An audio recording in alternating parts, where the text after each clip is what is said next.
What we're talking about here is a type of pride, a type of national or tribal pride that causes you to support your nation or your tribe or your family or your group of people even when they are doing wrong. So you support them in wrongdoing.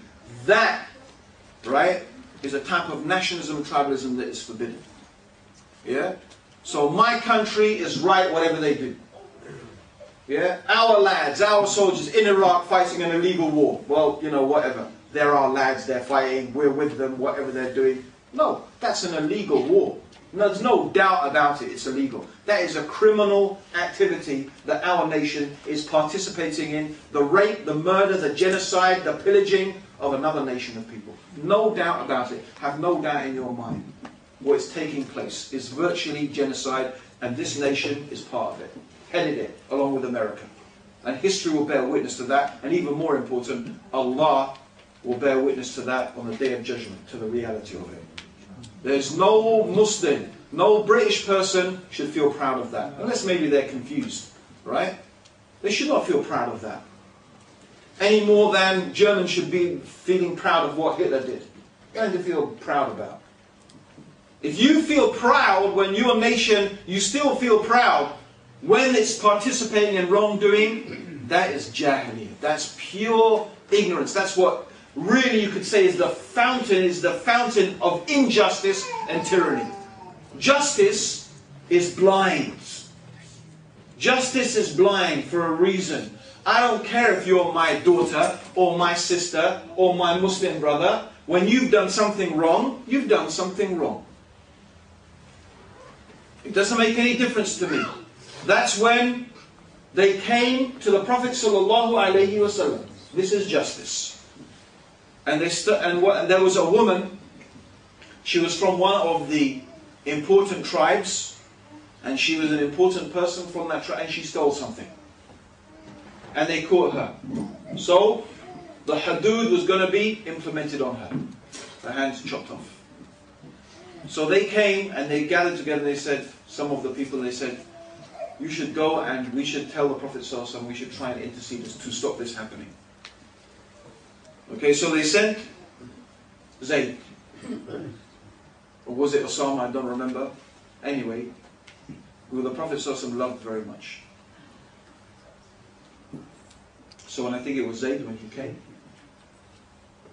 they said, the Prophet said to him, are you interceding with me on one of the hudud of Allah? He said, verily, by Allah, if Fatima, the daughter of Muhammad, stole, I would implement Allah's punishment on her. That is justice. That is justice. That's Islam. That's how we have to be. We have to be just.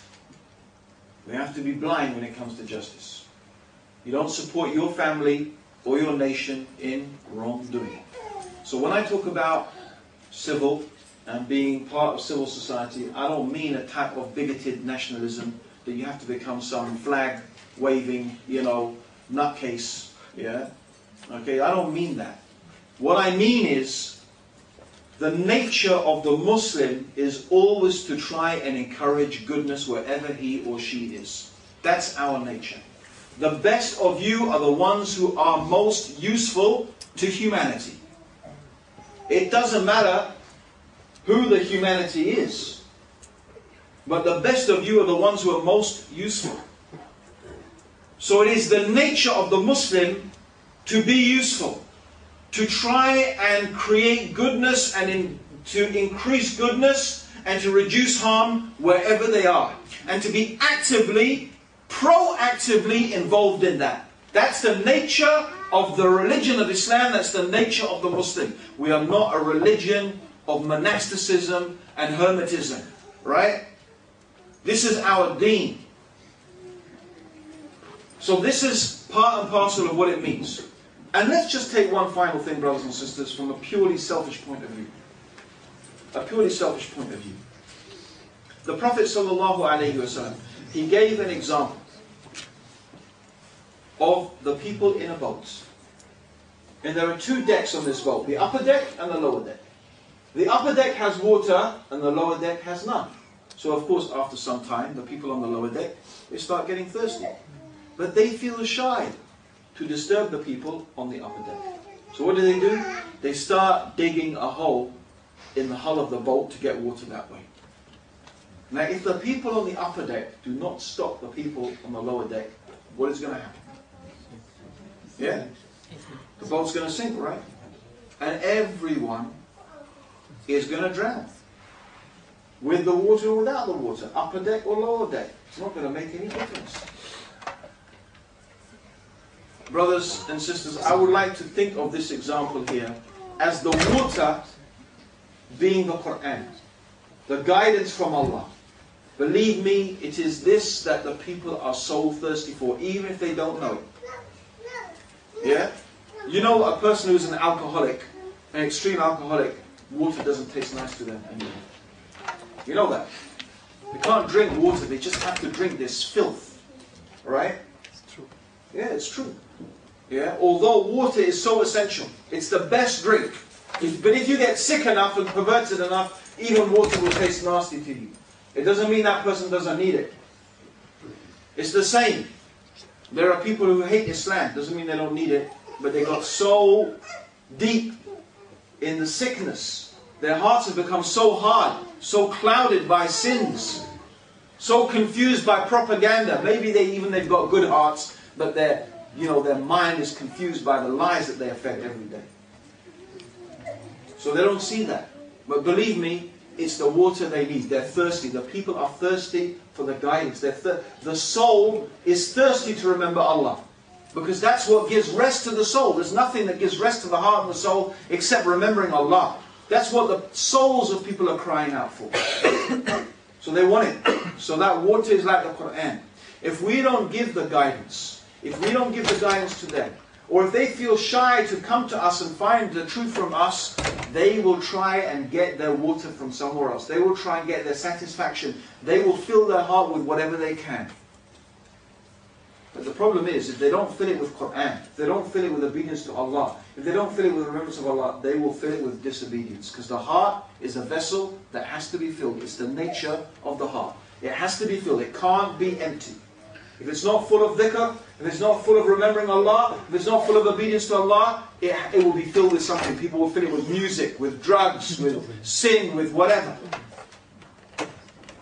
So brothers and sisters, the point being here is that what is happening right now, you see it happening in London. Even it's happening here in Wales, it's happening everywhere. You see the youth, you see the crime, you see the social indicators. Yusuf has a lecture, which unfortunately you're not going to hear it tonight, because it goes on for about an hour. And I've taken up nearly all the time, more than I should already. But he has a whole lecture, he spent 2 days going through all the social indicators. Drugs, alcohol, dog attacks, knife crime, everything. The rates of them. See what's happening. Why? What, as he will say, the end of all of it is, what's the solution? Really, what's the solution? You know what's the solution, I don't know what's the solution. Right? You tell me, what is the solution for all of these? It's Islam. You know it. You know it. But what are you doing? What are you doing to bring the solution? What are you doing to make that real?